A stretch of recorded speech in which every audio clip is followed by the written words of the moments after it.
Welcome. In today's video, we'll explore the cunning strategies used by Screwtape in C.S. Lewis's The Screwtape Letters to lead humans astray from their spiritual path.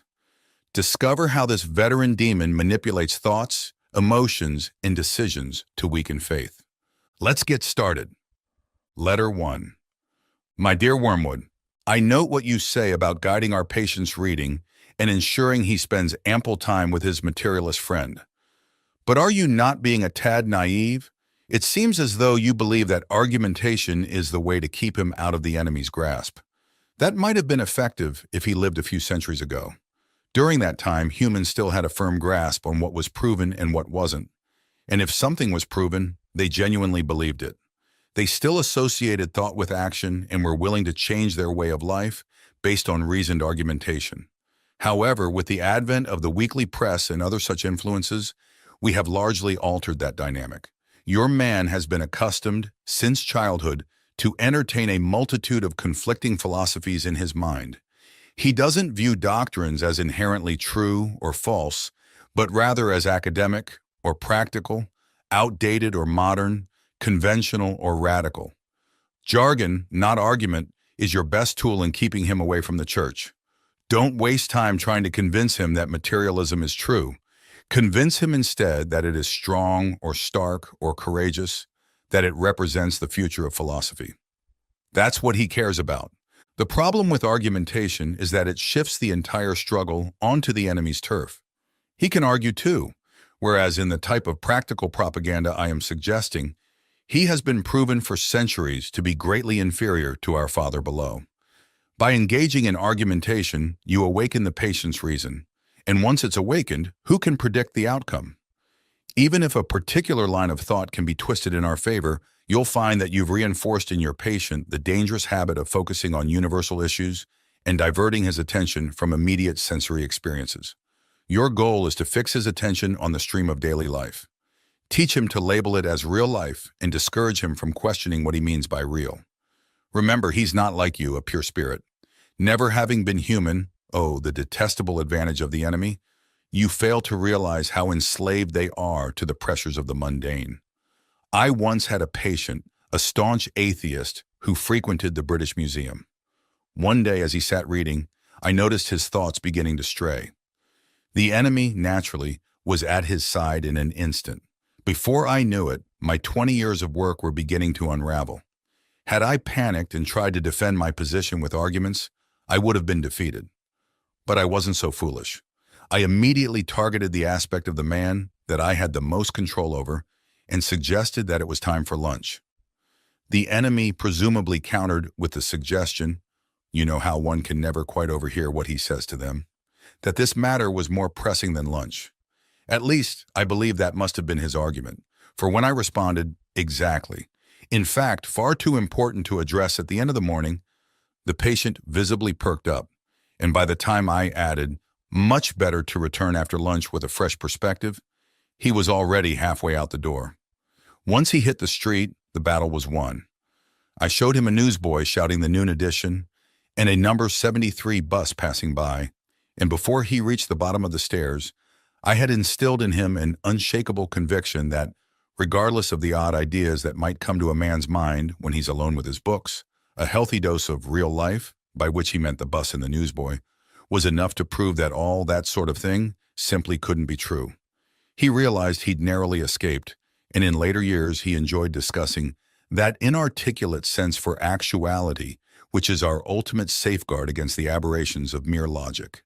He's now safely ensconced in our Father's house. Do you begin to see the point? Thanks to the processes we set in motion centuries ago, they find it nearly impossible to believe in the unfamiliar when the familiar is right before their eyes. Keep hammering home the ordinariness of things, and above all, refrain from using science, the actual sciences, as a defense against Christianity. It will only encourage him to ponder realities he can't touch or see. There have been unfortunate cases among the modern physicists. If he insists on delving into science, steer him toward economics and sociology. Don't let him stray from that invaluable real life.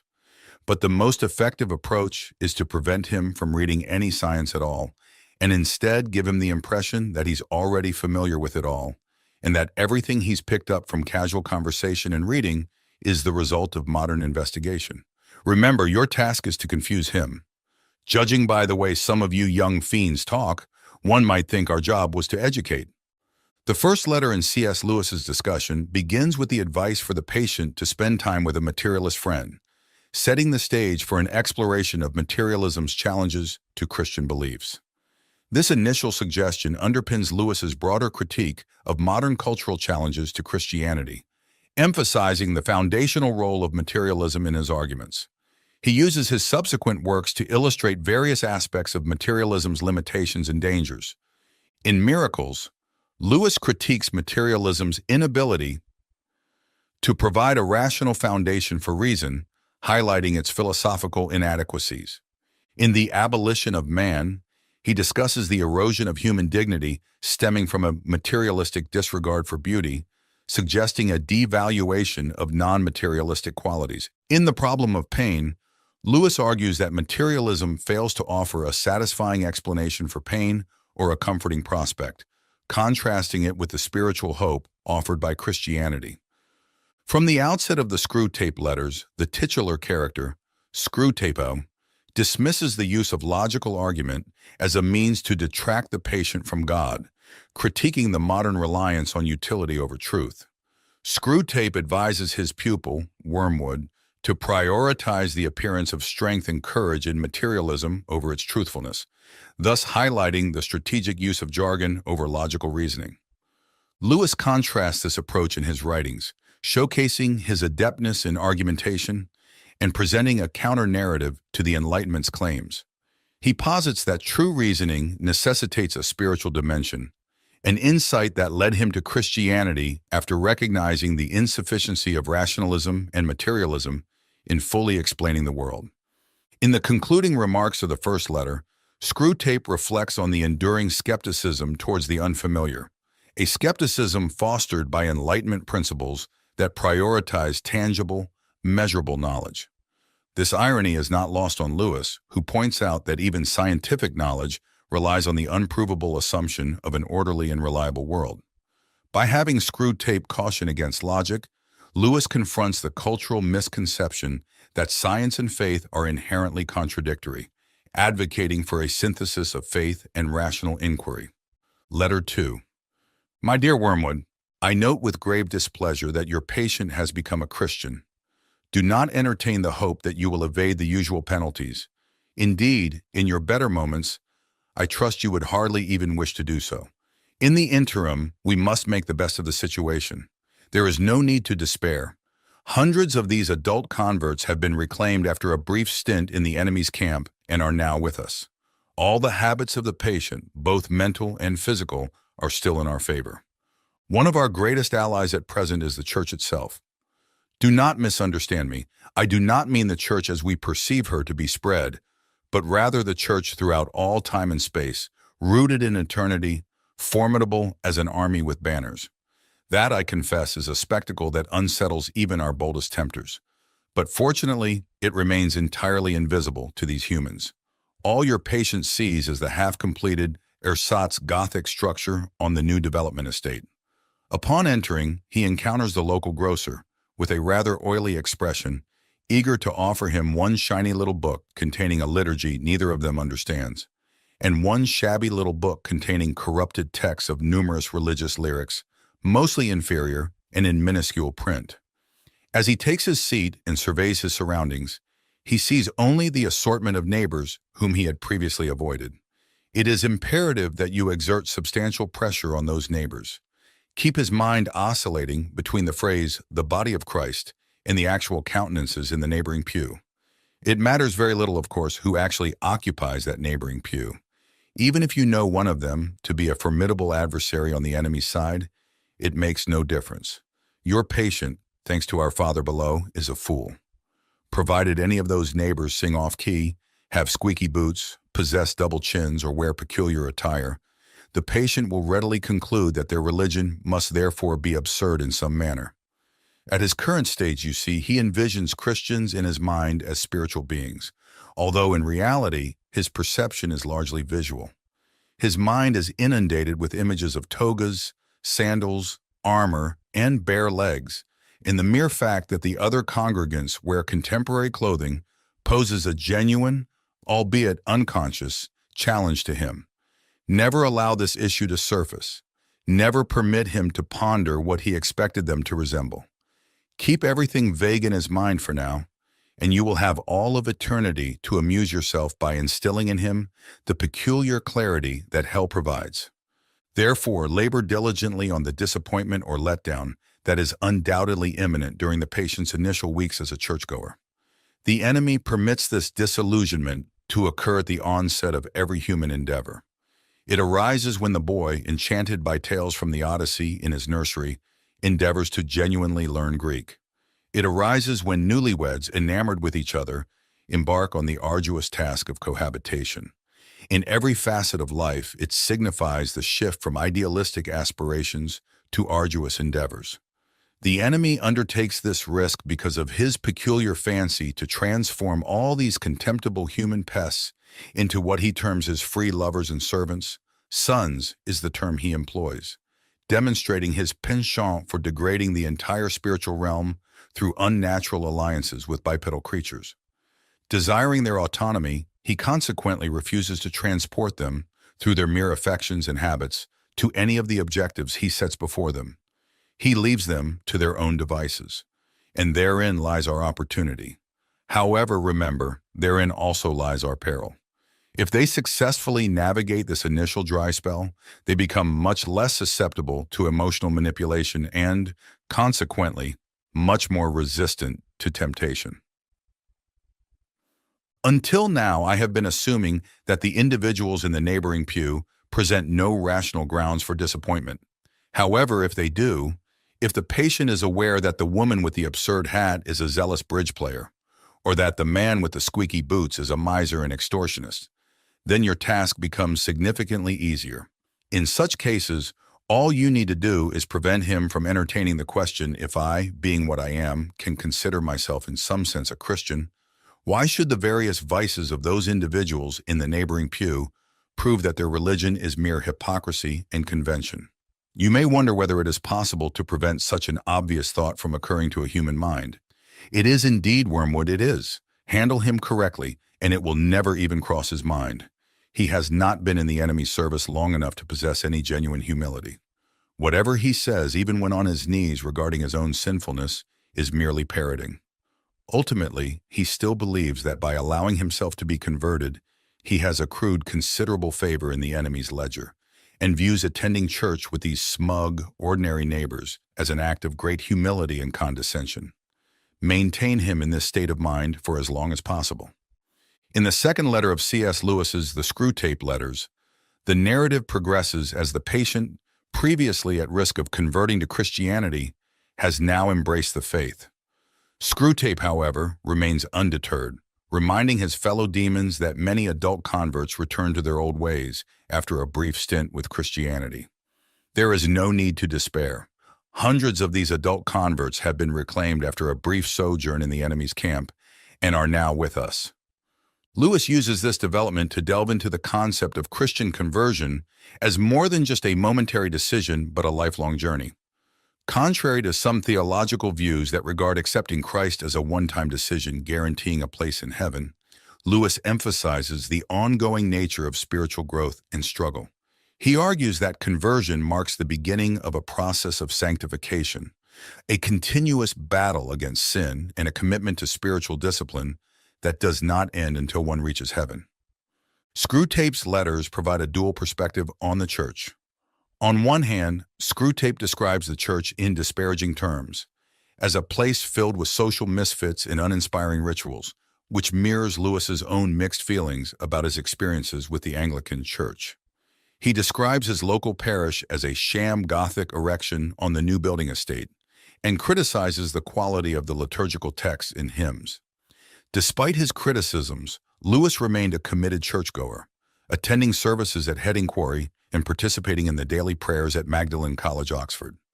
This commitment reflects his belief in the spiritual essence of the church, transcending its earthly imperfections. Moreover, Screwtape offers a grudging acknowledgement of the church's spiritual power, describing it as spread out through all time and space and rooted in eternity, terrible as an army with banners. This description underscores the formidable spiritual presence and historical continuity of the Church, aspects that Lewis revered. The letter also touches on Lewis's broader spiritual philosophy, as articulated in Mere Christianity. He proposes that God uses life's difficulties to strengthen our moral and spiritual resolve, encouraging choices based on righteousness rather than mere feelings. Screwtape, distorting this idea, claims that God does not allow mere affection and habit to dictate spiritual progress, which aligns with Lewis's emphasis on conscious and deliberate faith. Through this letter, Lewis illustrates the complexities of faith, the imperfect yet spiritually essential nature of the Church, and the ongoing challenges faced by believers in their journey towards sanctification. Letter 3. My dear Wormwood, I am exceedingly pleased with the information you've shared regarding this man's relationship with his mother. However, you must capitalize on this advantage. The enemy will be working from the center outward, gradually bringing more and more of the patient's behavior under the new standard, and may soon reach his conduct towards the old lady. You must act preemptively. Maintain close contact with our colleague Glubose, who oversees the mother, and cultivate within that household a firm habit of mutual annoyance. Daily irritations. The following methods are effective. Keep his focus on the inner life. He perceives his conversion as an internal affair. Thus, his attention is primarily directed towards the states of his own mind, or rather, towards that sanitized version of them, which you should allow him to see. Foster this. Divert his attention from basic duties towards advanced and spiritual ones. Exacerbate that most useful human trait, the aversion and neglect of the obvious. You must bring him to a state where he can engage in self-examination for an hour without discovering any of those truths about himself, which are glaringly obvious to anyone who has lived in the same household or worked in the same office. It is undoubtedly impossible to prevent him from praying for his mother, but we have methods to render those prayers harmless. Ensure they are always very spiritual, that he is perpetually concerned with the state of her soul and never with her physical ailments.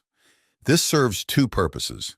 Firstly, it keeps his attention fixed on what he perceives as her sins, which with a little guidance from you, can be made to mean any of her actions that inconvenience or irritate him. Thus you can exacerbate the wounds of the day, even while he is on his knees. The process is not at all challenging, and you will find it quite entertaining. Secondly, since his notions about her soul will be crude and often erroneous, he will to some extent be praying for an imaginary person, and it will be your task to gradually make that imaginary person less and less like the real mother, the sharp-tongued old lady at the breakfast table.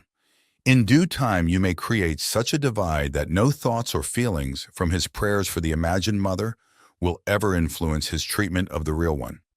I've had patients so well manipulated that they could swiftly transition from fervent prayers for a spouse or child's soul to verbally or physically abusing the real spouse or child without any sense of remorse.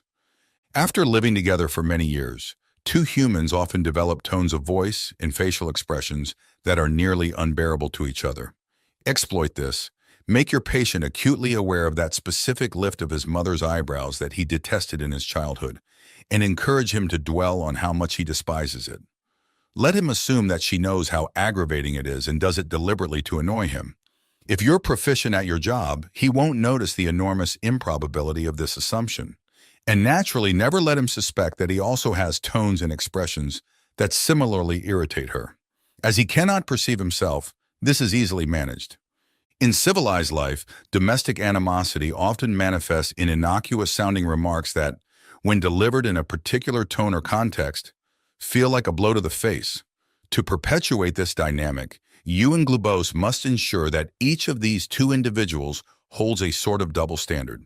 Your patient must insist that all of his utterances be taken at face value and judged solely on their literal meaning, while simultaneously evaluating all of his mother's utterances with the most hypersensitive interpretation of tone, context, and perceived intent. She must be encouraged to do the same to him. Thus, from every disagreement, they can both emerge convinced or nearly convinced of their own innocence. You know the scenario. I simply inquire about dinner time and she becomes enraged. Once this pattern is firmly established, you have the delightful situation of humans uttering remarks with the explicit intention of causing offense, yet feeling aggrieved when offense is taken. Finally, provide me with information about the old lady's religious stance. Is she at all envious of the new element in her son's life? Does she feel slighted that he should learn from others, and so belatedly what she believes she offered him ample opportunity to learn in childhood? Does she think he is making a great fuss about it, or that he's receiving it on excessively favorable terms? Remember the elder brother in the enemy's narrative. In the third letter of the Screwtape Letters, C.S. Lewis delves into the subtleties of sin within the context of personal and domestic life, revealing how everyday interactions and internal attitudes can become arenas for spiritual conflict. Lewis underscores that sin is not limited to overt, grievous actions like theft or adultery, but often manifests in the ordinary and overlooked aspects of daily life. Lewis highlights how Satan exploits common misunderstandings about sin, particularly the notion that smaller internal missteps, such as jealousy, irritability, or pride, are inconsequential. Yet it is precisely in these areas of thought and attitude where the struggle for moral integrity begins. Screwtape, the experienced tempter, would likely encourage such underestimation of sin to foster complacency and hypocrisy. A significant aspect of this letter involves our interactions with those closest to us. Lewis points out that our spiritual adversaries often push us towards being judgmental of others while ignoring our own faults. This is vividly illustrated through Jesus' admonition about the speck and the plank in Matthew 7. 3:5, where the hypocrisy of focusing on others' minor issues while ignoring one's significant shortcomings is condemned. Lewis uses this biblical passage to remind readers that true spiritual clarity comes from self-reflection and correction before critiquing others. Reflecting on his personal experiences, Lewis shares a poignant example from his own life. During World War I, he and his friend Patty Moore made a pact to take care of each other's parents should one of them fall in battle. After Patty's death, Lewis fulfilled this promise by caring for Mrs. Moore for over 30 years. This act of long-term commitment demonstrates Lewis's application of Christian principles in his personal life, even when faced with challenges such as Mrs. Moore's disapproval of his church attendance post-conversion. This disapproval added another layer to his domestic trials, illustrating the ongoing nature of spiritual tests within personal relationships. Through this letter, Lewis effectively conveys that the spiritual journey involves continual vigilance against both overt and subtle temptations, particularly within the intimate spheres of domestic life and personal thoughts. Letter 4. My dear Wormwood, the amateurish suggestions in your recent letter signal to me that it is high time for me to address the painful subject of prayer fully. You might have refrained from remarking that my advice regarding his prayers for his mother proved singularly unfortunate. Such comments are not fitting for a nephew to write to his uncle, nor for a junior tempter to the undersecretary of a department. Additionally, it displays an unpleasant inclination to shift responsibility. You must learn to bear the consequences of your own mistakes. The most effective approach, where possible, is to deter the patient from engaging in earnest prayer altogether. When dealing with an adult recently reconverted to the enemy's faction, as in your case, it is best accomplished by encouraging him to recall, or believe he recalls, the mechanical nature of his prayers in childhood. This may lead him to strive for something entirely spontaneous, inward, informal, and irregular. Essentially, an attempt to evoke within himself a vaguely devout mood devoid of genuine willpower and intellect. One of their poets, Coleridge, has noted that he did not pray with moving lips and bended knees, but simply composed his spirit to love and experienced a sense of supplication. This is precisely the type of prayer we desire, and since it bears a superficial resemblance to the prayer of silence practiced by those who are highly advanced in the enemy's service, cunning and indolent patients can be deceived by it for quite some time. At the very least, they can be convinced that their bodily position does not affect their prayers, for they consistently forget what you must always remember, that they are animals, and whatever their bodies do impacts their souls. It is amusing how mortals always envision us as implanting thoughts into their minds, In reality, our most effective work is accomplished by keeping thoughts out. If this approach fails, resort to a more subtle redirection of his intentions. Whenever they focus on the enemy himself, we are thwarted, but there are methods to prevent them from doing so. The simplest is to divert their attention away from him and towards themselves. Keep them fixated on their own thoughts and attempt to elicit feelings through the exertion of their own willpower. When they intend to request charity from him, let them instead endeavor to manufacture feelings of charity within themselves, without recognizing that this is what they are doing. When they intend to pray for courage, let them actually attempt to feel courageous. When they claim to pray for forgiveness, let them strive to feel forgiven. Teach them to gauge the efficacy of each prayer by their success in eliciting the desired feeling, and never allow them to realize how much success or failure of that kind depends on whether they are in good or poor health, fresh or fatigued at the moment. However, the enemy will not remain idle. Wherever there is prayer, there is the risk of his immediate intervention. He is cynically indifferent to the dignity of his position, as well as ours as pure spirits, and towards human animals on their knees. He reveals self-knowledge in a shameless manner. But even if he thwarts your initial attempt at redirection, we possess a subtler weapon. Humans do not commence prayer from that direct perception of him, which we, unfortunately, cannot avoid. They have never experienced that ghastly luminosity, that piercing and searing glare which constitutes the backdrop of perpetual agony in our existence. If you delve into your patient's mind while he prays, you will not find that. If you examine the object to which he directs his attention, you will discover that it is a composite entity containing numerous ludicrous elements. There will be images derived from depictions of the enemy as he appeared during the disreputable episode known as the Incarnation. There will be vaguer, perhaps even crude and childish, images associated with the other two persons. There may even be manifestations of his own reverence and accompanying bodily sensations, objectified and attributed to the object of reverence. I have encountered cases where what the patient referred to as his God was actually situated up and to the left at the corner of the bedroom ceiling, or within his own mind, or embodied in a crucifix on the wall. But regardless of the nature of the composite object, you must ensure that he prays to it, to the entity he has fashioned, rather than to the person who fashioned him. You may even encourage him to attach great significance to the correction and improvement of his composite object, and to maintain its presence in his imagination throughout the entire prayer. For if he ever makes the distinction, if he consciously directs his prayers not to what I perceive thou art, but to what thou truly art, our situation becomes momentarily dire. Once all his thoughts and images have been discarded, or if retained with a full acknowledgement of their purely subjective nature, and the man entrusts himself to the entirely genuine, external, invisible presence, there with him in the room and unknowable by him as he is known by it, well then, anything is possible. In avoiding this situation, this genuine exposure of the soul in prayer, you will be aided by the fact that humans themselves do not desire it as fervently as they believe.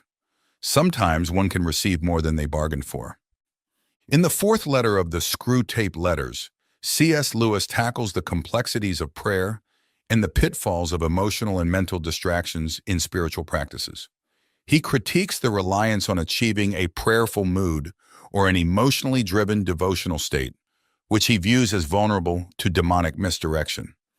Lewis illustrates this through Screwtape's guidance to Wormwood on how to manipulate the patient. Screwtape advises fostering an environment where the patient is drawn away from direct communication with God and instead becomes entangled in a jumble of informal, spontaneous thoughts about God and personal feelings. The danger here, as Lewis sees it, is that such a devotional approach can lead to a form of mental idolatry where the feelings about prayer become more important than the prayer itself. For Lewis, the essence of prayer lies not in the emotional experience, but in the deliberate act of addressing God, maintaining a clear and purposeful connection. He values the act of prayer over the feeling of being in a prayerful state, emphasizing that true spiritual value is found in intentional and regular communication with God, regardless of the emotional state. While Lewis acknowledges the role of silent prayer in spiritual life, He notes its suitability primarily for those who are spiritually mature. In his later work, Letters to Malcolm, chiefly on prayer, Lewis discusses his own practice of silent prayer, highlighting its challenges and its importance. He describes successful silent prayer as an advanced spiritual exercise that requires one to be at the top of one's form, indicating the level of concentration and spiritual readiness needed. Additionally, Lewis touches on the inherent fears and resistances humans have toward God's presence. He suggests that while Christians may claim to desire God's presence, there is also an underlying fear of truly encountering the divine, reflecting the biblical narrative of Adam and Eve hiding after their sin. This fear and ambivalence provide fertile ground for Screwtape and Wormwood to exploit, as they work to keep the patient from engaging fully and fearlessly with God. Overall, in this letter, Lewis delves deep into the spiritual discipline required for effective prayer, cautioning against allowing emotions or mental images to overshadow the primary goal of direct and intentional communion with God. He underscores the ongoing spiritual battle that involves not only external temptations, but also internal challenges in maintaining a focused and disciplined prayer life. Letter 5. My dear Wormwood, it's somewhat disappointing to anticipate a detailed report on your endeavors and instead receive such a vague outpouring as your last letter. You claim to be delirious with joy because the European humans have initiated another of their wars. I can discern precisely what has transpired with you. You're not delirious, you're simply intoxicated. Reading between the lines of your notably imbalanced account of the patient's sleepless night, I can fairly accurately reconstruct your state of mind. For the first time in your career, you've tasted that wine which is the reward of all our labors, the torment and confusion of a human soul, and it has gone to your head. I can hardly fault you. I do not expect old heads on young shoulders. Did the patient respond to some of your frightful depictions of the future? Did you incorporate some good, self-pitying glances at the happy past?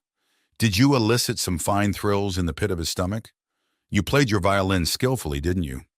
Well, it's all quite natural. But do bear in mind, Wormwood, that duty precedes pleasure. If any present self-gratification on your part results in the ultimate loss of the prey, you will be left eternally longing for that draught which you are currently relishing for the first time. Conversely, if by steady and clear-headed effort here and now you can ultimately secure his soul, he will then be yours forever. A brimful, living chalice of despair, horror, and astonishment, which you can raise to your lips as often as you please. So do not allow any transient excitement to divert you from the true task of undermining faith and hindering the development of virtues. Without fail, provide me in your next letter with a comprehensive account of the patient's reactions to the war, so that we may determine whether you are likely to do more good by making him an extreme patriot or an ardent pacifist. There are myriad possibilities. In the meantime, I must caution you not to expect too much from a war. Of course, a war is diverting. The immediate fear and suffering of the humans provide a legitimate and delightful diversion for our countless toiling workers. But what enduring benefit does it confer upon us unless we exploit it to bring souls to our Father below? When I witness the temporal suffering of humans who ultimately escape us, I feel as though I have been permitted to sample the first course of a sumptuous banquet, only to be denied the remainder. It is worse than not having tasted it at all. The enemy, true to his barbaric methods of warfare, allows us to witness the brief misery of his favorites only to tantalize and torment us. To deride the incessant hunger which during this current phase of the great conflict, his blockade is undeniably imposing. Therefore, let us contemplate how to utilize rather than how to enjoy this European war. For it possesses certain inherent tendencies which are, in themselves, by no means favorable to us. We may anticipate a considerable amount of cruelty and unchastity, but if we are not cautious, we may observe thousands turning to the enemy in this tribulation, while tens of thousands who do not go so far as that will nonetheless have their attention diverted from themselves to values and causes which they perceive to be higher than the self. I am aware that the enemy disapproves of many of these causes, but therein lies his unfairness. He frequently claims as prizes humans who have sacrificed their lives for causes he deems unworthy, on the monstrously fallacious grounds that the humans regarded them as virtuous and were following the best they knew. Consider also the undesirable deaths that occur in wartime. Men perish in places where they knew they might die, and to which they go, if they are at all aligned with the enemy's faction, prepared. How much more advantageous for us if all humans expired in costly nursing homes amidst doctors who lie, nurses who lie, friends who lie, as we have trained them, promising life to the dying, encouraging the belief that illness excuses every indulgence, and even if our workers perform their duties proficiently, withholding all suggestion of a priest, lest it should reveal to the sick man his true condition. And how detrimental for us is the perpetual recollection of death which war imposes. One of our most effective weapons, contented worldliness, is rendered impotent. In wartime, not even a human can entertain the delusion that he will live forever. I am aware that Scabtree and others have perceived in wars a significant opportunity for assaults on faith, but I believe that perspective was overstated. The enemy's human adherents have all been explicitly informed by him that suffering is an essential component of what he terms redemption. Thus, a faith which is shattered by a war or a pestilence cannot genuinely have been worth the trouble of shattering. I am presently referring to diffuse suffering over an extended period, such as the war will engender. Naturally, in moments of terror, bereavement, or physical agony, you may catch your man when his reason is temporarily suspended. Yet even then, if he appeals to enemy headquarters, I have discovered that the post is nearly always defended. In the 5th letter of the Screwtape Letters, C.S. Lewis confronts the topic of death, providing a sinister perspective on the preferred circumstances of dying from the viewpoint of demons. Screwtape, the senior demon advising his nephew Wormwood, expresses a preference for human deaths that occur in settings like nursing homes, where deceit and denial about the reality of death can be cultivated and exploited. Screwtape revels in the idea of humans dying amid falsehoods, surrounded by doctors, nurses, and friends who perpetuate lies about recovery, indulge every whim under the guise of sickness, and avoid any mention of spiritual counsel that might awaken the dying person to their true spiritual state. This strategy is designed to keep individuals from confronting the reality of their mortality and, by extension, their accountability in the afterlife. Lewis uses this scenario to critique a societal tendency to avoid discussions of death and the eternal consequences of one's beliefs. He contrasts the quiet, deceptive comfort of a nursing home death with the brutal immediacy of wartime fatalities. In war, individuals often face their mortality directly and may be more open to spiritual reflection and preparation, conditions that Screwtape deems undesirable. Reflecting on his own experiences as a veteran of the First World War and writing during the ongoing conflict of the Second World War, Lewis understood the stark confrontations with death that combatants face. He argues that, despite its horrors, war exposes the unavoidable reality of human mortality, which can lead to deeper spiritual awareness and preparation. This idea resonates with the biblical injunction from Psalm 90:12, which calls on people to number our days that we may gain a heart of wisdom. Lewis suggests that by acknowledging the inevitability of death, individuals can live more purposefully and wisely. The letter also touches on personal experiences with death in a more contemporary setting, like hospices, where discussions about faith and eternity can be contentious and unwelcome. Lewis uses these observations to underscore the importance of facing death with a clear understanding of one's beliefs and the consequences they carry into the afterlife. Overall, Letter 5 of the Screwtape Letters challenges readers to reconsider societal attitudes towards death, encouraging a more open acknowledgement of mortality as a means to spiritual depth and readiness. Letter 6. I am delighted to hear that your patient's age and profession make it possible, but by no means certain, that he will be called up for military service. We want him to be in the maximum uncertainty so that his mind will be filled with contradictory pictures of the future, every one of which arouses hope or fear. There is nothing like suspense and anxiety for barricading a human's mind against the enemy. He wants men to be concerned with what they do. Our business is to keep them thinking about what will happen to them. Your patient will, of course, have picked up the notion that he must submit with patience to the enemy's will. What the enemy means by this is primarily that he should accept with patience the tribulation which has actually been dealt out to him, the present anxiety and suspense. It is about this that he is to say, "Thy will be done," and for the daily task of bearing this, that the daily bread will be provided. It is your business to see that the patient never thinks of the present fear as his appointed cross, but only of the things he is afraid of. Let him regard them as his crosses. Let him forget that, since they are incompatible, they cannot all happen to him, and let him try to practice fortitude and patience to them all in advance. For real resignation at the same moment to a dozen different and hypothetical fates is almost impossible, and the enemy does not greatly assist those who are trying to attain it. Resignation to present and actual suffering, even where that suffering consists of fear, is far easier and is usually helped by this direct action. An important spiritual law is here involved. I have explained that you can weaken his prayers by diverting his attention from the enemy himself to his own states of mind about the enemy. On the other hand, fear becomes easier to master when the patient's mind is diverted from the thing feared to the fear itself, considered as a present and undesirable state of his own mind. And when he regards the fear as his appointed cross, he will inevitably think of it as a state of mind. One can therefore formulate the general rule: in all activities of mind which favor our cause, encourage the patient to be unself-conscious and to concentrate on the object. But in all activities favorable to the enemy, bend his mind back on itself. Let an insult or a woman's body so fix his attention outward that he does not reflect, "I am now entering into the state called anger," or the state called lust. Contrariwise, let the reflection, "My feelings are now growing more devout," or more charitable. So fix his attention inward that he no longer looks beyond himself to see our enemy or his own neighbors.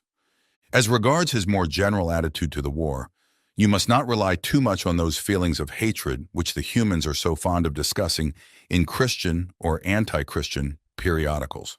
In his anguish, the patient can, of course, be encouraged to revenge himself by some vindictive feelings directed towards the German leaders, and that is good so far as it goes. But it is usually a sort of melodramatic or mythical hatred directed against imaginary scapegoats. He has never met these people in real life. They are lay figures modeled on what he gets from newspapers. The results of such fanciful hatred are often most disappointing. And of all humans, the English are in this respect the most deplorable milksops. They are creatures of that miserable sort who loudly proclaim that torture is too good for their enemies, and then give tea and cigarettes to the first wounded German pilot who turns up at the back door. Do what you will, there is going to be some benevolence as well as some malice in your patient's soul. The great thing is to direct the malice to his immediate neighbors whom he meets every day, and to thrust his benevolence out to the remote circumference, to people he does not know. The malice thus becomes wholly real, and the benevolence largely imaginary. There is no good at all in inflaming his hatred of Germans if, at the same time, a pernicious habit of charity is growing up between him and his mother, his employer, and the man he meets in the train. Think of your man as a series of concentric circles, his will being the innermost, his intellect coming next, and finally his fantasy. You can hardly hope at once to exclude from all the circles everything that smells of the enemy. But you must keep on shoving all the virtues outward till they are finally located in the circle of fantasy, and all the desirable qualities inward into the will. It is only in so far as they reach the will and are there embodied in habits that the virtues are really fatal to us. I don't, of course, mean what the patient mistakes for his will, the conscious fume and fret of resolutions and clenched teeth, but the real center, what the enemy calls the heart. All sorts of virtues painted in the fantasy or approved by the intellect, or even in some measure, loved and admired, will not keep a man from our Father's house. Indeed, they may make him more amusing when he gets there. In letter 6 of the Screw Tape Letters, C.S. Lewis continues to dissect the complex interplay between a person's will, intellect, and imagination, framing these aspects as concentric circles of being. Screw Tape, instructing Wormwood, emphasizes the strategic importance of manipulating these elements to ensure the patient's spiritual downfall. The most inner circle represents the will, surrounded by the intellect, with the imagination or fantasy being the outermost layer. Screwtape's advice to Wormwood is to push virtues outward to the realm of fantasy and to draw desirable qualities inward to the will. By doing so, the virtues become less practical and more abstract, reducing their influence on the patient's decisions and actions. Lewis points out that true sins, the ones that have real spiritual consequences, are matters of action influenced by the will, not just by transient feelings or imaginative fantasies. This is why Screwtape encourages Wormwood to preoccupy the patient with his emotions and fantasies, diverting his attention from practical godliness and obedience to God. An important aspect of this letter is the distinction Screwtape makes about the virtues reaching the will and becoming habits. According to Screwtape, it is only when virtues become ingrained habits that they pose a real threat to demonic intentions. Lewis uses this demonic perspective to highlight the importance of habitual godliness and obedience in the present moment, as encapsulated in the notion of saying, "Thy will be done," in response to current trials. Moreover, Lewis stresses that while our primary focus in spiritual life should be on actions derived from a trained will, the roles of intellect and fantasy should not be underestimated. These aspects, while less directly influential on the will, shape and inform our moral landscape. Lewis himself, through his vast literary output, from the Chronicles of Narnia to Mere Christianity, demonstrates the value of engaging both the imagination and the intellect as pathways to understanding deeper spiritual truths. This letter thus serves not only as a tactical guide for Wormwood, but also as a reflection on the holistic nature of human experience, where imagination, intellect, and will interact in complex ways to shape our spiritual lives. Lewis underscores the need for vigilance and discipline across all these dimensions to safeguard against spiritual manipulation and to cultivate a life of enduring virtue and obedience to God. Letter 7. My dear Wormwood, I wonder why you should ask me whether it is essential to keep the patient in ignorance of your own existence. That question, at least for the present phase of the struggle, has been answered for us by the High Command. Our policy, for the moment, is to conceal ourselves. Of course, this has not always been the case. We are really faced with a cruel dilemma. When humans disbelieve in our existence, we lose all the pleasing results of direct terrorism, and we make no magicians. On the other hand, when they believe in us, we cannot make them materialists and skeptics. At least, not yet. I have great hopes that we shall learn in due time how to emotionalize and mythologize their science to such an extent that what is, in effect, belief in us, though not under that name, will creep in while the human mind remains closed to belief in the enemy. The life force, the worship of sex, and some aspects of psychoanalysis may here prove useful. If once we can produce our perfect work, the materialist magician, the man not using but veritably worshiping what he vaguely calls forces while denying the existence of spirits, then the end of the war will be in sight. But in the meantime, we must obey our orders. I do not think you will have much difficulty in keeping the patient in the dark. The fact that devils are predominantly comic figures in the modern imagination will help you. If any faint suspicion of your existence begins to arise in his mind, suggest to him a picture of something in red tights and persuade him that since he cannot believe in that, it is an old textbook method of confusing them, he therefore cannot believe in you. I had not forgotten my promise to consider whether we should make the patient an extreme patriot or an extreme pacifist. All extremes, except extreme devotion to the enemy, are to be encouraged. Not always, of course, but at this period. Some ages are lukewarm and complacent, and then it is our business to soothe them yet faster asleep. Other ages, of which the present is one, are unbalanced and prone to faction, and it is our business to inflame them. Any small coterie, bound together by some interest which other men dislike or ignore, tends to develop inside itself a hothouse mutual admiration, and towards the outer world, a great deal of pride and hatred which is entertained without shame, because the cause is its sponsor and it is thought to be impersonal. Even when the little group exists originally for the enemy's own purposes, this remains true. We want the church to be small, not only that fewer men may know the enemy, but also that those who do may acquire the uneasy intensity and the defensive self-righteousness of a secret society or a clique. The church herself is, of course, heavily defended, and we have never yet quite succeeded in giving her all the characteristics of a faction. But subordinate factions within her have often produced admirable results, from the parties of Paul and of Apollos at Corinth down to the high and low parties in the Church of England. If your patient can be induced to become a conscientious objector, he will automatically find himself one of a small, vocal, organized, unpopular society, and the effects of this on one so new to Christianity will almost certainly be good. But only almost certainly. Has he had serious doubts about the lawfulness serving in a just war before this present war of serving began? Is he a man of great physical courage, so great that he will have no half-conscious misgivings about the real motives of his pacifism? Can he, when nearest to honesty, no human is ever very near, feel fully convinced that he is actuated wholly by the desire to obey the enemy? If he is that sort of man, his pacifism will probably not do us much good, and the enemy will probably protect him from the usual consequences of belonging to a sect. Your best plan in that case would be to attempt a sudden, confused, emotional crisis from which he might emerge as an uneasy convert to patriotism. Such things can often be managed.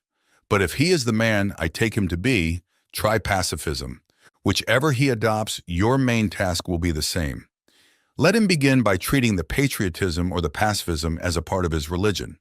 Then let him, under the influence of partisan spirit, come to regard it as the most important part. Then quietly and gradually nurse him onto the stage at which the religion becomes merely part of the cause, in which Christianity is valued chiefly because of the excellent arguments it can produce in favor of the British war effort or of pacifism. The attitude which you want to guard against is that in which temporal affairs are treated primarily as material for obedience. Once you have made the world an end, in faith a means, you have almost won your man, and it makes very little difference what kind of worldly end he is pursuing. Provided that meetings, pamphlets, policies, movements, causes, and crusades matter more to him than prayers and sacraments and charity, he is ours. And the more religious, on those terms, the more securely ours. I could show you a pretty cageful down here. Letter 7 addresses two main issues: whether demons ought to make their existence known, and the dangerous, diabolical temptation to make Christianity a means in service to a cause. Screwtape says that the presence of Satan and demons was common knowledge in ages past. That is, among many cultures throughout much of human history. In the modern age, somewhere around the time of the Enlightenment, the diabolical realm chose to go incognito as a result of naturalism, rationalism, and materialism. Screwtape prefers the modern denial of a spiritual realm because it creates a materialistic worldview and allows for the complete dismissal of God, heaven, hell, angels, and demons. Remember, in much of his writing, Lewis is eager to point to the destructive power of materialism. In this letter, for example, he has Screwtape envision what might be called an advanced materialistic option. The materialist magician, the man not using but veritably worshiping what he vaguely calls forces while denying the existence of spirits.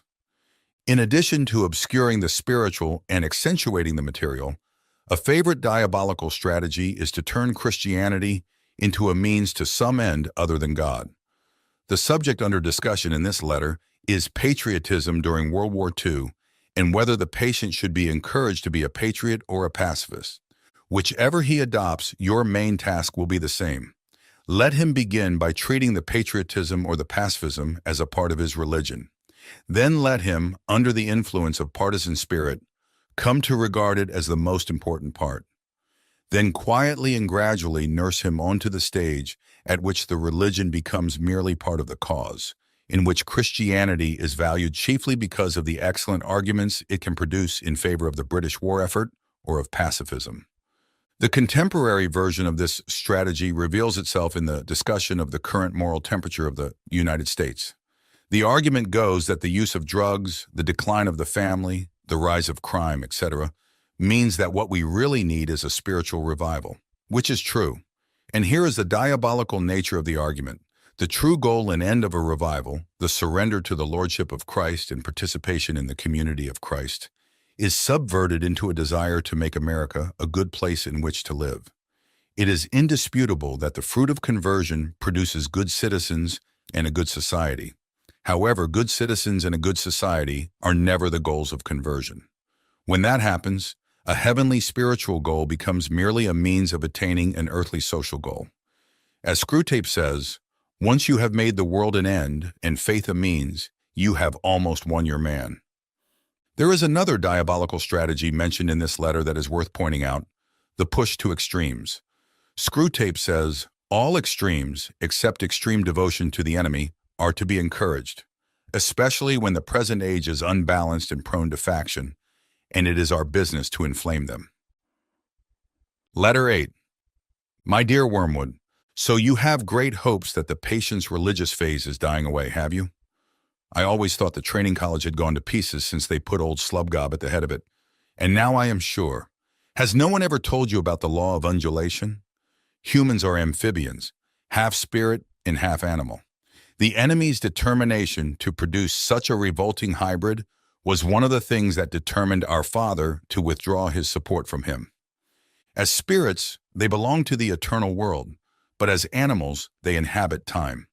This means that while their spirit can be directed to an eternal object, their bodies, passions, and imaginations are in continual change, for to be in time means to change. Their nearest approach to constancy, therefore, is undulation, the repeated return to a level from which they repeatedly fall back, a series of troughs and peaks. If you had watched your patient carefully, you would have seen this undulation in every department of his life. His interest in his work, his affection for his friends, his physical appetites all go up and down. As long as he lives on earth, periods of emotional and bodily richness and liveliness will alternate with periods of numbness and poverty. The dryness and dullness through which your patient is now going are not, as you fondly suppose, your workmanship.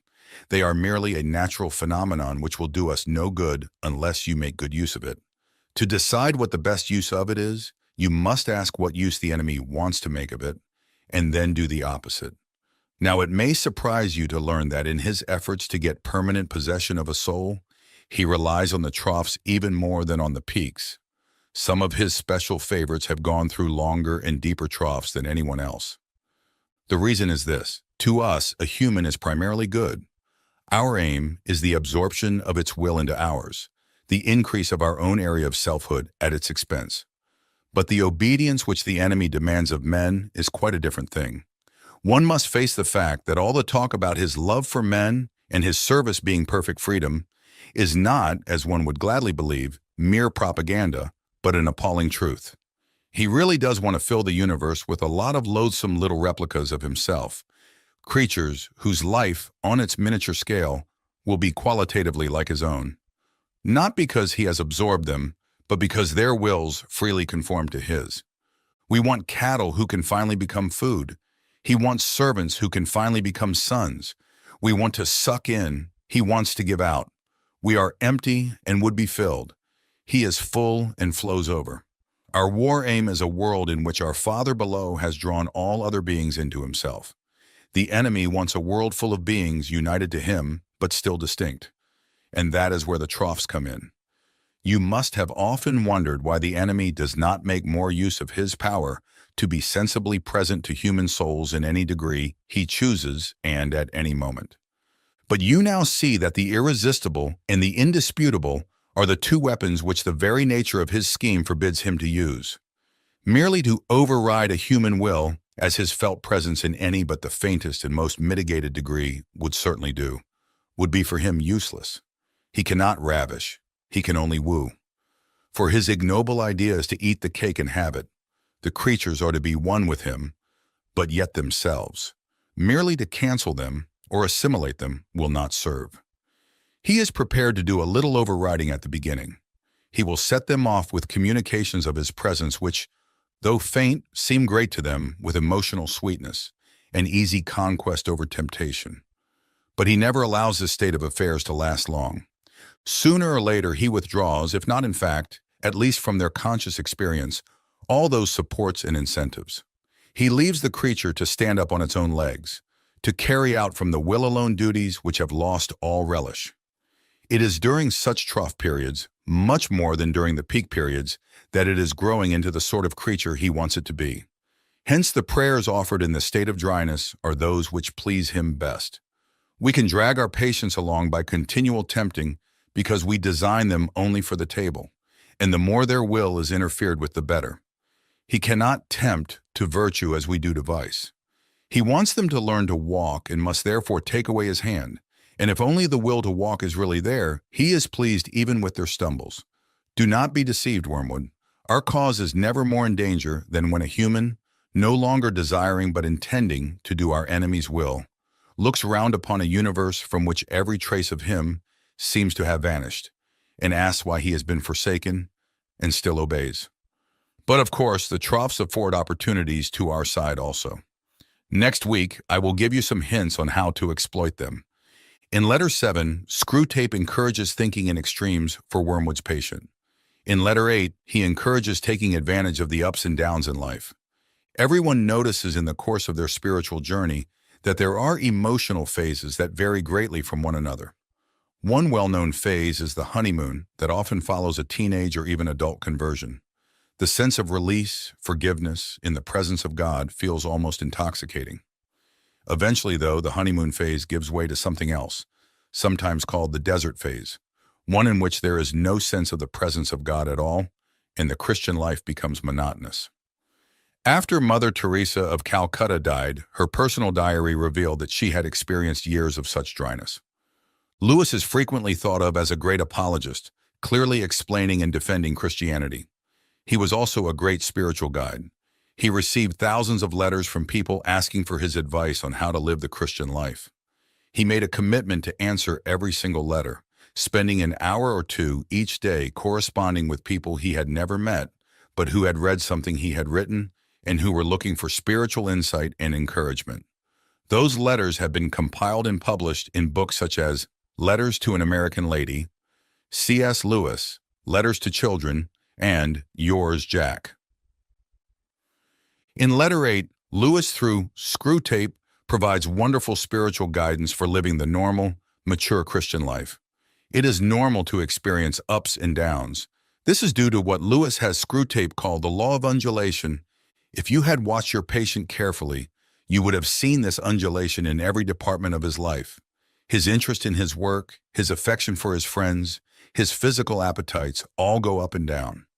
As long as he lives on earth, periods of emotional and bodily richness and liveliness will alternate with periods of numbness and poverty. The dryness and dullness through which your patient is now going are not, as you fondly suppose, your workmanship. They are merely a natural phenomenon which will do us no good unless you make a good use of it. Lewis encourages us to understand that though we might prefer emotionally satisfying periods in our spiritual journeys, it is the dry times, or troughs, according to the law of undulation, that most shape our souls. Screwtape knows the true power of those dry periods. Sooner or later, the enemy withdraws, if not in fact, at least from their conscious experience, all those supports and incentives. He leaves the creature to stand up on its own legs, to carry out from the will alone duties which have lost all relish. It is during such trough periods, much more than during the peak periods, that it is growing into the sort of creature he wants it to be. Hence the prayers offered in the state of dryness are those which please him best. It's good to know, and even a comfort, to know that when our spiritual journey is difficult, God is not absent and will never abandon us. He is always working, however we feel, to shape our souls and conform us to the image of Christ. Letter 9. My dear Wormwood, I hope my last letter has convinced you that the trough of dullness or dryness through which your patient is going at present will not, of itself, give you his soul, but needs to be properly exploited. What forms the exploitation should take I will now consider. In the first place, I have always found that the trough periods of human undulation provide an excellent opportunity for all sensual temptations, particularly those of sex. This may surprise you, because of course there is more physical energy and therefore more potential appetite at the peak periods. But you must remember that the powers of resistance are then also at their highest. The health and spirits which you want to use in producing lust can also, alas, be very easily used for work or play or thought or innocuous merriment. The attack has a much better chance of success when the man's whole inner world is drab and cold and empty.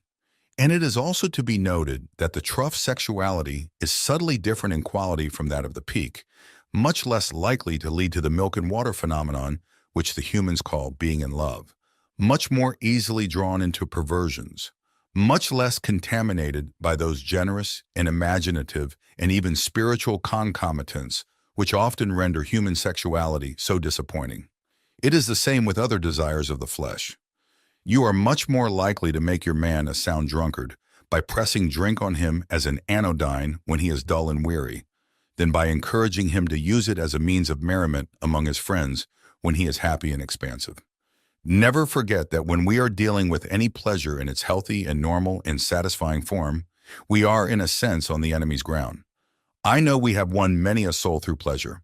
All the same, it is his invention, not ours. He made the pleasures.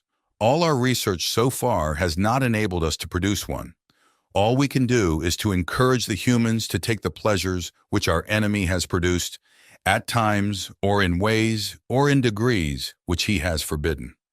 Hence, we always try to work away from the natural condition of any pleasure to that in which it is least natural, least redolent of its maker, and least pleasurable. An ever-increasing craving for an ever-diminishing pleasure is the formula. It is more certain in its better style. To get the man's soul and give him nothing in return, that is what really gladdens our Father's heart. And the troughs are the time for beginning the process. But there is an even better way of exploiting the trough. I mean through the patient's own thoughts about it. As always, the first step is to keep knowledge out of his mind. Do not let him suspect the law of undulation. Let him assume that the first ardors of his conversion might have been expected to last and ought to have lasted forever, and that his present dryness is an equally permanent condition.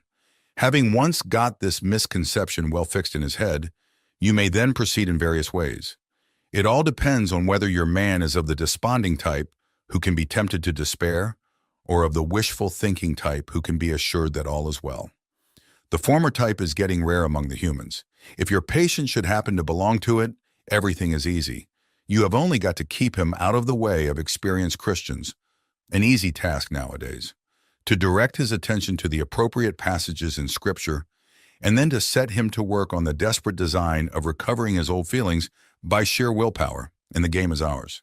If he is of the more hopeful type, your job is to make him acquiesce in the present low temperature of his spirit and gradually become content with it, persuading himself that it is not so low after all. In a week or two, you will be making him doubt whether the first days of his Christianity were not perhaps a little excessive. Talk to him about moderation in all things. If you can once get him to the point of thinking that religion is all very well up to a point, you can feel quite happy about his soul. A moderated religion is as good for us as no religion at all, and more amusing. Another possibility is that of direct attack on his faith.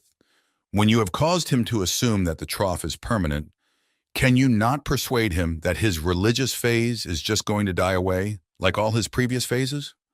Of course, there is no conceivable way of getting by reason from the proposition, I am losing interest in this, to the proposition, this is false. But as I said before, it is jargon, not reason, you must rely on. The mere word phase will very likely do the trick.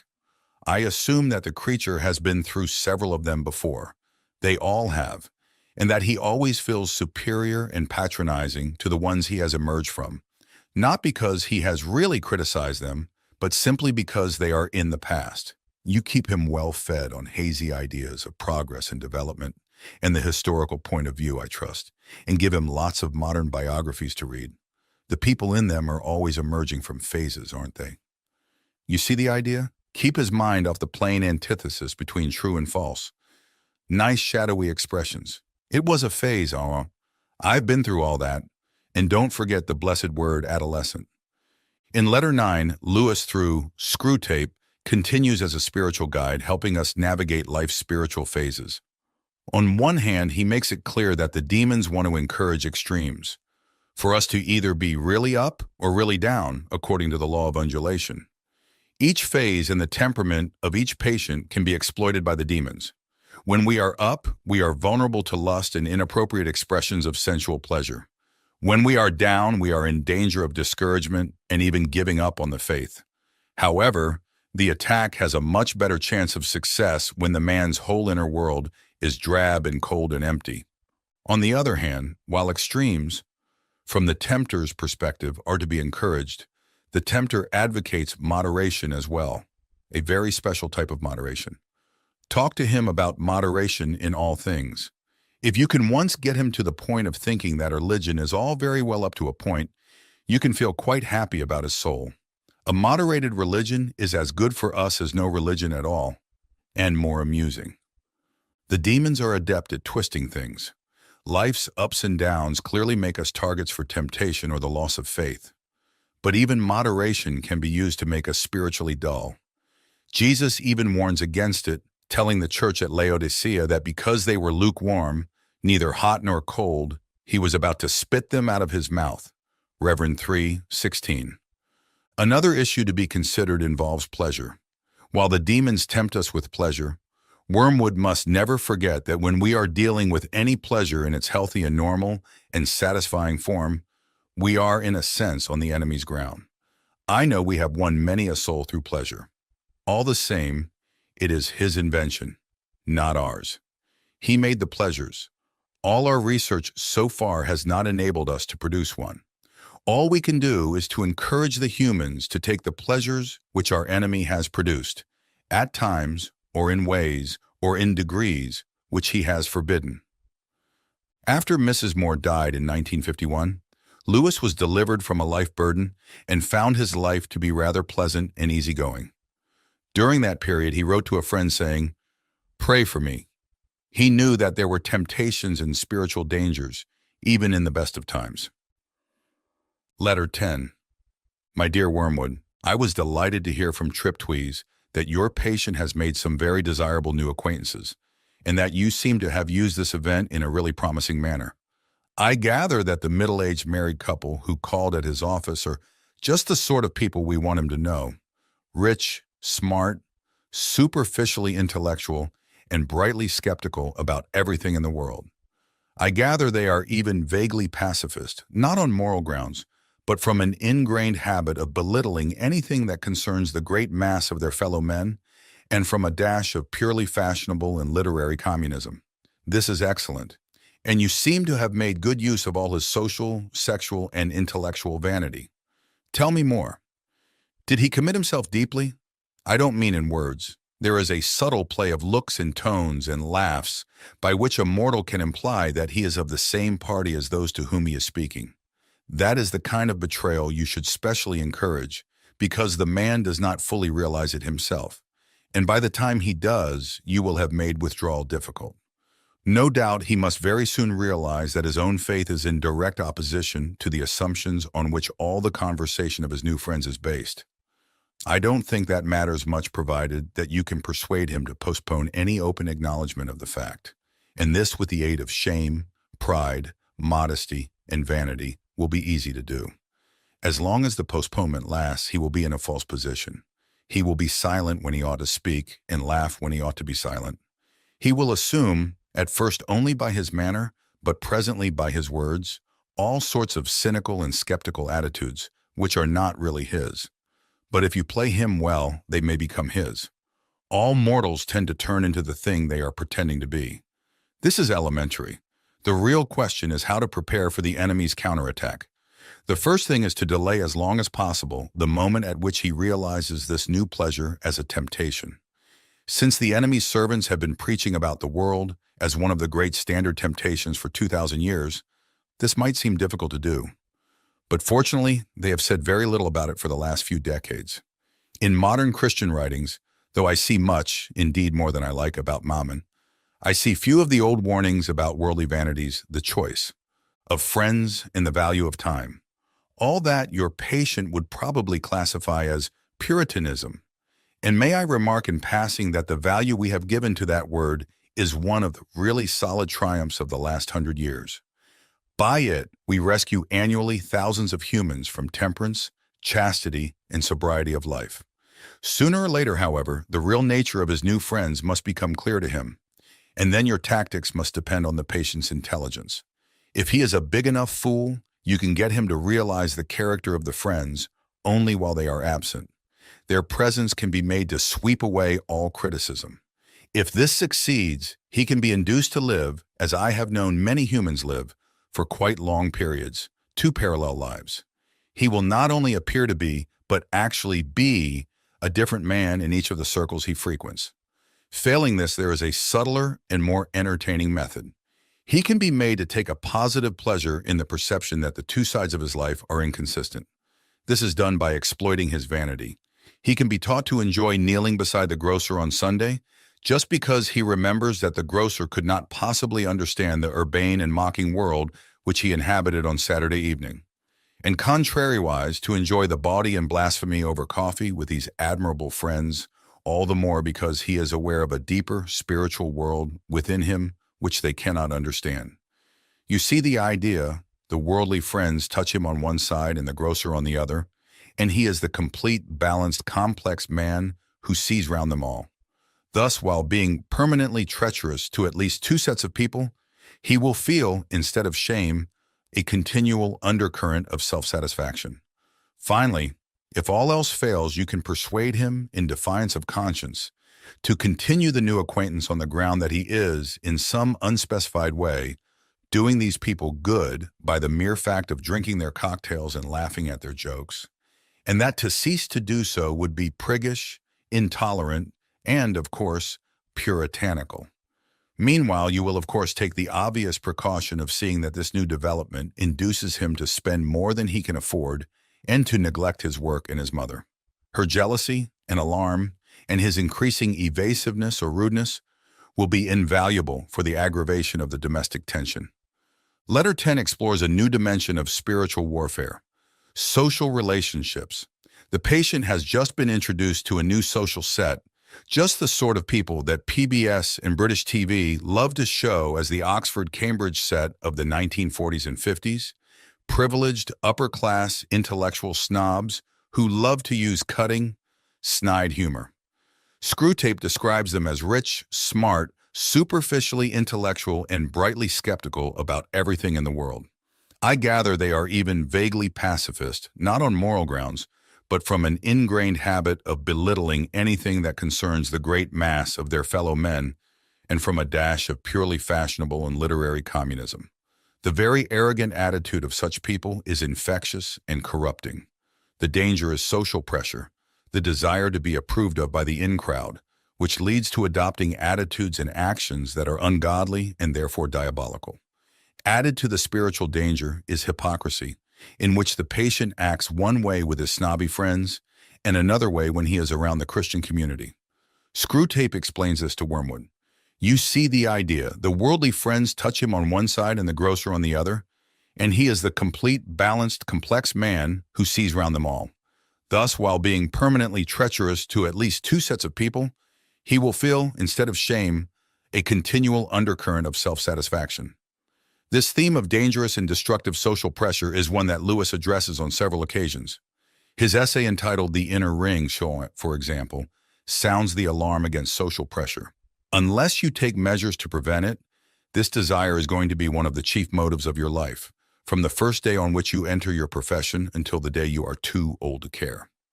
He expands upon this theme in several of his fictional works. In The Silver Chair, Eustace Scrubb discovers Jill Pole crying. Jill was running from them, the inner ring of bullies who controlled her school's social structure. Together, Jill and Eustace escape into Narnia and begin their adventures. In that hideous strength, Mark Studdock, an aspiring academic at a fictional college that feels a lot like Oxford or Cambridge, falls under the spell of an inner ring. Through their influence and his hunger to be in the inner circle, Mark is drawn deeper and deeper into a dark, diabolical plot. Another comment of note in this letter is Screwtape's dictum, all mortals turn into the thing they are pretending to be. Lewis sees this as a powerful principle for good and for ill.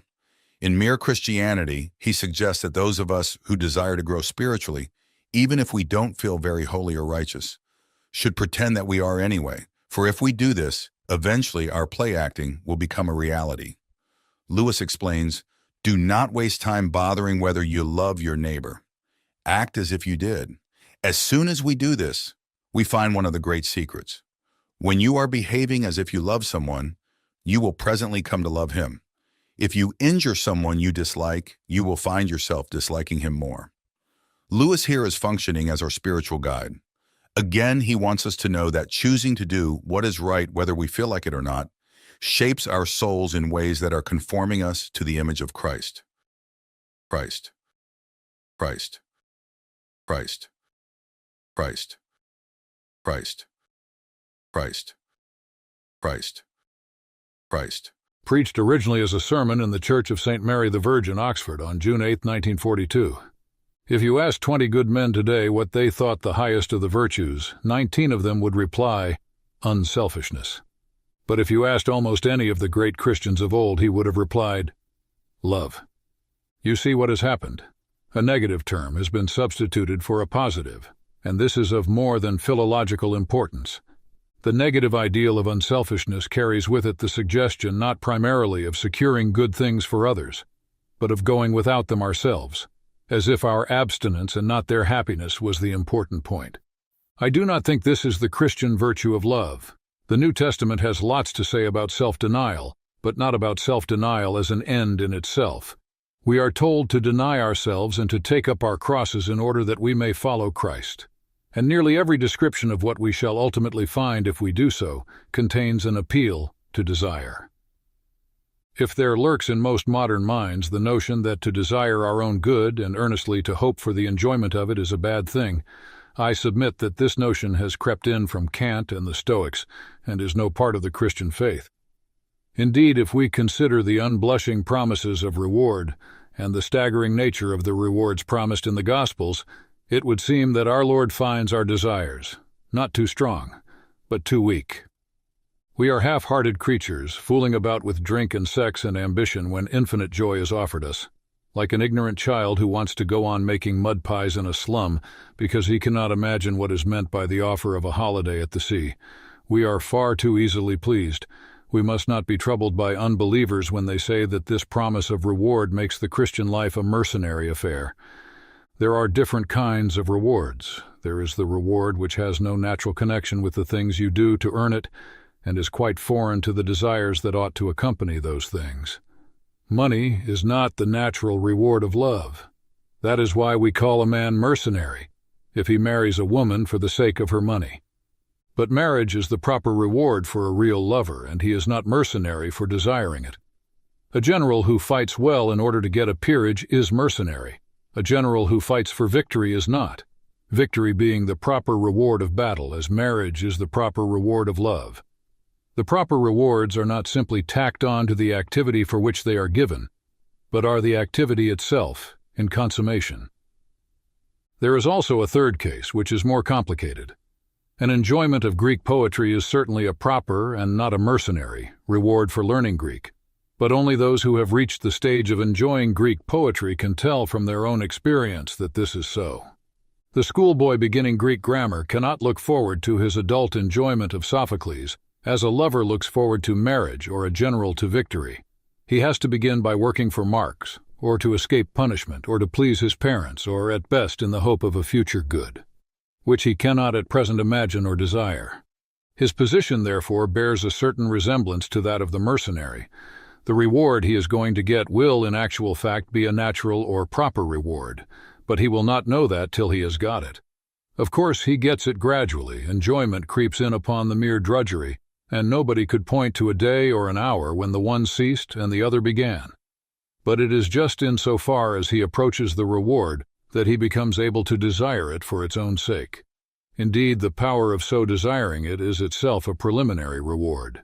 The Christian, in relation to heaven, is in much the same position as this schoolboy. Those who have attained everlasting life in the vision of God doubtless know very well that it is no mere bribe, but the very consummation of their earthly discipleship. But we who have not yet attained it cannot know this in the same way, and cannot even begin to know it at all except by continuing to obey and finding the first reward of our obedience in our increasing power, to desire the ultimate reward. Just in proportion as the desire grows, our fear, lest it should be a mercenary desire, will die away, and finally be recognized as an absurdity. But probably this will not for most of us happen in a day. Poetry replaces grammar, gospel replaces law, longing transforms obedience as gradually as the tide lifts a grounded ship. But there is one other important similarity between the schoolboy and ourselves. If he is an imaginative boy, he will, quite probably, be reveling in the English poets and romancers suitable to his age, sometime before he begins to suspect that Greek grammar is going to lead him to more and more enjoyments of this same sort. He may even be neglecting his Greek to read Shelley and Swinburne in secret. In other words, the desire which Greek is really going to gratify already exists in him, and is attached to objects which seem to him quite unconnected with Xenophon and the verbs in me. Now, if we are made for heaven, the desire for our proper place will be already in us, but not yet attached to the true object, and will even appear as the rival of that object. And this, I think, is just what we find. No doubt there is one point in which my analogy of the schoolboy breaks down. The English poetry which he reads when he ought to be doing Greek exercises may be just as good as the Greek poetry to which the exercises are leading him, so that in fixing on Milton instead of journeying on to Aeschylus, his desire is not embracing a false object. But our case is very different. If a transtemporal, transfinite good is our real destiny, then any other good on which our desire fixes must be in some degree fallacious, must bear at best only a symbolical relation to what will truly satisfy. In speaking of this desire for our own far-off country, which we find in ourselves even now, I feel a certain shyness. I am almost committing an indecency. I am trying to rip open the inconsolable secret in each one of you, the secret which hurts so much that you take your revenge on it by calling it names like nostalgia and romanticism and adolescence. The secret also which pierces with such sweetness that when, in very intimate conversation, the mention of it becomes imminent, we grow awkward and affect to laugh at ourselves. The secret we cannot hide and cannot tell, though we desire to do both. We cannot tell it because it is a desire for something that has never actually appeared in our experience. We cannot hide it because our experience is constantly suggesting it, and we betray ourselves like lovers at the mention of a name. Our commonest expedient is to call it beauty and behave as if that had settled the matter. Wordsworth's expedient was to identify it with certain moments in his own past. But all this is a cheat. If Wordsworth had gone back to those moments in the past, he would not have found the thing itself, but only the reminder of it. What he remembered would turn out to be itself a remembering. The books or the music in which we thought the beauty was located will betray us if we trust to them. It was not in them. It only came through them, and what came through them was longing. These things, the beauty, the memory of our own past, are good images of what we really desire. But if they are mistaken for the thing itself, they turn into dumb idols, breaking the hearts of their worshippers. For they are not the thing itself. They are only the scent of a flower we have not found, the echo of a tune we have not heard, news from a country we have never yet visited. Do you think I am trying to weave a spell? Perhaps I am, but remember your fairy tales. Spells are used for breaking enchantments as well as for inducing them. And you and I have need of the strongest spell that can be found to wake us from the evil enchantment of worldliness, which has been laid upon us for nearly 100 years. Almost our whole education has been directed to silencing this shy, persistent inner voice. Almost all our modern philosophies have been devised to convince us that the good of man is to be found on this earth. And yet it is a remarkable thing that such philosophies of progress or creative evolution themselves bear reluctant witness to the truth that our real goal is elsewhere. When they want to convince you that earth is your home, notice how they set about it. They begin by trying to persuade you that earth can be made into heaven, thus giving a sop to your sense of exile in earth as it is. Next, they tell you that this fortunate event is still a good way off in the future, thus giving a sop to your knowledge that the fatherland is not here and now. Finally, lest your longing for the transtemporal should awake and spoil the whole affair, they use any rhetoric that comes to hand to keep out of your mind the recollection that even if all the happiness they promised could come to man on earth, yet still each generation would lose it by death, including the last generation of all, and the whole story would be nothing, not even a story, forever and ever. Hence all the nonsense that Mr. Shaw puts into the final speech of Lilith, and Bergson's remark that the elan vital is capable of surmounting all obstacles, perhaps even death, as if we could believe that any social or biological development on this planet will delay the senility of the sun, or reverse the second law of thermodynamics. Do what they will then, we remain conscious of a desire which no natural happiness will satisfy. But is there any reason to suppose that reality offers any satisfaction to it? Nor does being hungry prove that we have bread. But I think it may be urged that this misses the point. A man's physical hunger does not prove that that man will get any bread. He may die of starvation on a raft in the Atlantic. But surely a man's hunger does prove that he comes from a race which repairs its body by eating and inhabits a world where edible substances exist. In the same way, though I do not believe, I wish I did, that my desire for paradise proves that I shall enjoy it. I think it a pretty good indication that such a thing exists and that some men will. A man may love a woman and not win her, but it would be very odd if the phenomenon called falling in love occurred in a sexless world. Here then is the desire still wandering and uncertain of its object, and still largely unable to see that object in the direction where it really lies. Our sacred books give us some account of the object. It is, of course, a symbolic account. Heaven is, by definition, outside our experience, but all intelligible descriptions must be of things within our experience.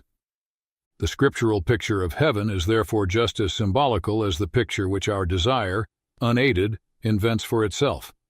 Heaven is not really full of jewelry any more than it is really the beauty of nature, or a fine piece of music. The difference is that the scriptural imagery has authority. It comes to us from writers who were closer to God than we, and it has stood the test of Christian experience down the centuries. The natural appeal of this authoritative imagery is to me at first very small. At first sight it chills rather than awakes my desire, and that is just what I ought to expect. If Christianity could tell me no more of the far-off land than my own temperament led me to surmise already, then Christianity would be no higher than myself. If it has more to give me, I must expect it to be less immediately attractive than my own stuff. Sophocles at first seems dull and cold to the boy who has only reached Shelley. If our religion is something objective, then we must never avert our eyes from those elements in it which seem puzzling or repellent. For it will be precisely the puzzling or the repellent which conceals what we do not yet know and need to know. The promises of Scripture may very roughly be reduced to 5 heads. It is promised, firstly, that we shall be with Christ. Secondly, that we shall be like him. Thirdly, with an enormous wealth of imagery, that we shall have glory. Fourthly, that we shall, in some sense, be fed or feasted or entertained. And finally, that we shall have some sort of official position in the universe, ruling cities, judging angels, being pillars of God's temple. The first question I ask about these promises is, why any of them except the first? Can anything be added to the conception of being with Christ? For it must be true, as an old writer says, that he who has God and everything else has no more than he who has God only. I think the answer turns again on the nature of symbols. For though it may escape our notice at first glance, yet it is true that any conception of being with Christ, which most of us can now form, will be not very much less symbolical than the other promises. For it will smuggle in ideas of proximity in space and loving conversation as we now understand conversation, and it will probably concentrate on the humanity of Christ to the exclusion of his deity. And in fact, we find that those Christians who attend solely to this first promise always do fill it up with very earthly imagery indeed. In fact, with hymeneal or erotic imagery. I am not for a moment condemning such imagery. I heartily wish I could enter into it more deeply than I do, and pray that I yet shall. But my point is that this also is only a symbol, like the reality in some respects, but unlike it in others, and therefore needs correction from the different symbols in the other promises. The variation of the promises does not mean that anything other than God will be our ultimate bliss, but because God is more than a person, and lest we should imagine the joy of his presence too exclusively in terms of our present poor experience of personal love, with all its narrowness and strain and monotony, a dozen changing images, correcting and relieving each other, are supplied. I turn next to the idea of glory. There is no getting away from the fact that this idea is very prominent in the New Testament and in early Christian writings.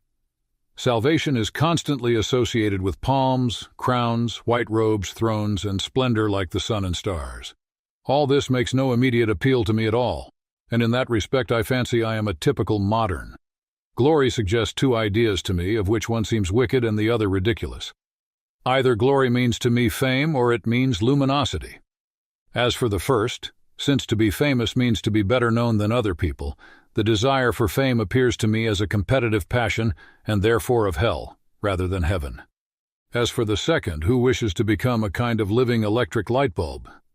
When I began to look into this matter, I was shocked to find such different Christians as Milton, Johnson, and Thomas Aquinas, taking heavenly glory quite frankly in the sense of fame or good report, but not fame conferred by our fellow creatures, fame with God, approval, or, I might say, appreciation by God. And then when I had thought it over, I saw that this view was scriptural. Nothing can eliminate from the parable the divine accolade, "Well done, thou good and faithful servant." With that, a good deal of what I had been thinking all my life fell down like a house of cards. I suddenly remembered that no one can enter heaven except as a child. And nothing is so obvious in a child, not in a conceited child, but in a good child, as its great and undisguised pleasure in being praised. Not only in a child either, but even in a dog or a horse. Apparently what I had mistaken for humility had, all these years, prevented me from understanding what is in fact the humblest, the most childlike, the most creaturely of pleasures. Nay, the specific pleasure of the inferior, the pleasure a beast before men, a child before its father, a pupil before his teacher, a creature before its creator. I am not forgetting how horribly this most innocent desire is parodied in our human ambitions, or how very quickly, in my own experience, the lawful pleasure of praise from those whom it was my duty to please turns into the deadly poison of self-admiration. But I thought I could detect a moment, a very, very short moment before this happened, during which the satisfaction of having pleased those whom I rightly loved and rightly feared was pure. And that is enough to raise our thoughts to what may happen when the redeemed soul, beyond all hope and nearly beyond belief, learns at last that she has pleased him whom she was created to please. There will be no room for vanity then. She will be free from the miserable illusion that it is her doing. With no taint of what we should now call self-approval, she will most innocently rejoice in the thing that God has made her to be, and the moment which heals her old inferiority complex forever will also drown her pride deeper than Prospero's book. Perfect humility dispenses with modesty. If God is satisfied with the work may be satisfied with itself. It is not for her to bandy compliments with her sovereign. I can imagine someone saying that he dislikes my idea of heaven as a place where we are patted on the back. But proud misunderstanding is behind that dislike. In the end, that face, which is the delight or the terror of the universe, must be turned upon each of us either with one expression or with the other, either conferring glory inexpressible or inflicting shame that can never be cured or disguised. I read in a periodical the other day that the fundamental thing is how we think of God. By God himself it is not. How God thinks of us is not only more important, but infinitely more important.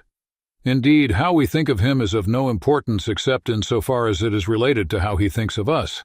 It is written that we shall stand before him, shall appear, shall be inspected. The promise of glory is the promise, almost incredible and only possible by the work of Christ, that some of us, that any of us who really chooses, shall actually survive that examination, shall find approval, shall please God, to be a real ingredient in the divine happiness, to be loved by God, not merely pitied, but delighted in, as an artist delights in his work or a father in a son. It seems impossible, a weight or burden of glory which our thoughts can hardly sustain. But so it is. And now notice what is happening. If I had rejected the authoritative and scriptural image of glory and stuck obstinately to the vague desire which was at the outset my only pointer to heaven, I could have seen no connection at all between that desire and the Christian promise.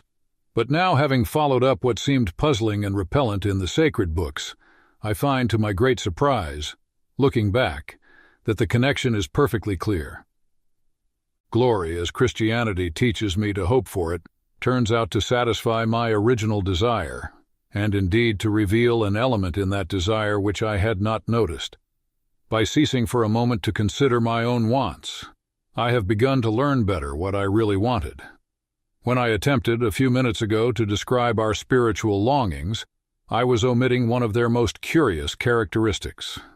We usually notice it just as the moment of vision dies away, as the music ends, or as the landscape loses the celestial light. What we feel then has been well described by Keats as the journey homeward to habitual self. You know what I mean. For a few minutes we have had the illusion of belonging to that world. Now we wake to find that it is no such thing. We have been mere spectators. Beauty has smiled, but not to welcome us. Her face was turned in our direction, but not to see us. We have not been accepted, welcomed, or taken into the dance. We may go when we please, we may stay if we can. Nobody marks us. A scientist may reply that since most of the things we call beautiful are inanimate, it is not very surprising that they take no notice of us. That, of course, is true. It is not the physical objects that I am speaking of, but that indescribable something of which they become for a moment the messengers. And part of the bitterness which mixes with the sweetness of that message is due to the fact that it so seldom seems to be a message intended for us, but rather something we have overheard. By bitterness I mean pain, not resentment. We should hardly dare to ask that any notice be taken of ourselves, but we pine. The sense that in this universe we are treated as strangers, the longing to be acknowledged, to meet with some response, to bridge some chasm that yawns between us and reality, is part of our inconsolable secret.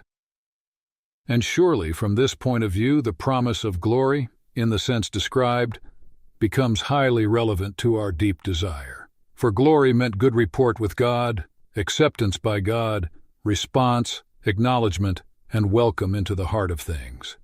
The door on which we have been knocking all our lives will open at last. Perhaps it seems rather crude to describe glory as the fact of being noticed by God. But this is almost the language of the New Testament. St. Paul promises to those who love God not, as we should expect, that they will know him, but that they will be known by him, Corinthians 3. It is a strange promise. Does not God know all things at all times? But it is dreadfully re-echoed in another passage of the New Testament. There we are warned that it may happen to any one of us to appear at last before the face of God and hear only the appalling words, "I never knew you. Depart from me." In some sense, as dark to the intellect as it is unendurable to the feelings, we can be both banished from the presence of him who is present everywhere and erased from the knowledge of him who knows all. We can be left utterly and absolutely outside, repelled, exiled, estranged, finally and unspeakably ignored. On the other hand, we can be called in, welcomed, received, acknowledged. We walk every day on the razor edge between these two incredible possibilities. Apparently, then, our lifelong nostalgia, our longing to be reunited with something in the universe from which we now feel cut off, to be on the inside of some door which we have always seen from the outside, is no mere neurotic fancy, but the truest index of our real situation. And to be at last summoned inside would be both glory and honor beyond all our merits, and also the healing of that old ache. And this brings me to the other sense of glory, glory as brightness, splendor, luminosity. We are to shine as the sun. We are to be given the morning star. I think I begin to see what it means. In one way, of course, God has given us the morning star already. You can go and enjoy the gift on many fine mornings if you get up early enough. What more, you may ask, do we want? Ah, but we want so much more, something the books on aesthetics take little notice of. But the poets and the mythologies know all about it. We do not want merely to see beauty, though, God knows. Even that is bounty enough. We want something else which can hardly be put into words. To be united with the beauty we see, to pass into it, to receive it into ourselves, to bathe in it, to become part of it. That is why we have peopled air and earth and water with gods and goddesses and nymphs and elves. That though we cannot, yet these projections can, enjoy in themselves that beauty, grace, and power of which nature is the image. That is why the poets tell us such lovely falsehoods. They talk as if the west wind could really sweep into a human soul, but it can't. They tell us that beauty born of murmuring sound will pass into a human face, but it won't, or not yet. For if we take the imagery of Scripture seriously, if we believe that God will one day give us the morning star and cause us to put on the splendor of the sun, then we may surmise that both the ancient myths and the modern poetry, so false as history, may be very near the truth as prophecy. At present we are on the outside of the world, the wrong side of the door. We discern the freshness and purity of morning, but they do not make us fresh and pure. We cannot mingle with the splendors we see. But all the leaves of the New Testament are rustling with the rumor that it will not always be so. Someday, God willing, we shall get in. When human souls have become as perfect in voluntary obedience as the inanimate creation is in its lifeless obedience, then they will put on its glory. or rather that greater glory, of which nature is only the first sketch. For you must not think that I am putting forward any heathen fancy of being absorbed into nature. Nature is mortal, we shall outlive her. When all the suns and nebulae have passed away, each one of you will still be alive. Nature is only the image, the symbol. But it is the symbol Scripture invites me to use. We are summoned to pass in through nature beyond her into that splendor which she fitfully reflects. And in beyond nature, we shall eat of the tree of life. At present, if we are reborn in Christ, the Spirit in us lives directly on God. But the mind, and still more the body, receives life from Him at 1,000 removes, through our ancestors, through our food, through the elements. The faint, far-off results of those energies which God's creative rapture implanted in matter, when He made the worlds, are what we now call physical pleasures, and even thus filtered, they are too much for our present management. What would it be to taste at the fountainhead that stream of which even these lower reaches prove so intoxicating? Yet that, I believe, is what lies before us. The whole man is to drink joy from the fountain of joy. As St. Augustine said, the rapture of the saved soul will flow over into the glorified body. In the light of our present specialized and depraved appetites, we cannot imagine this torrens voluptatis, and I warn everyone seriously not to try. But it must be mentioned, to drive out thoughts even more misleading, thoughts that what is saved is a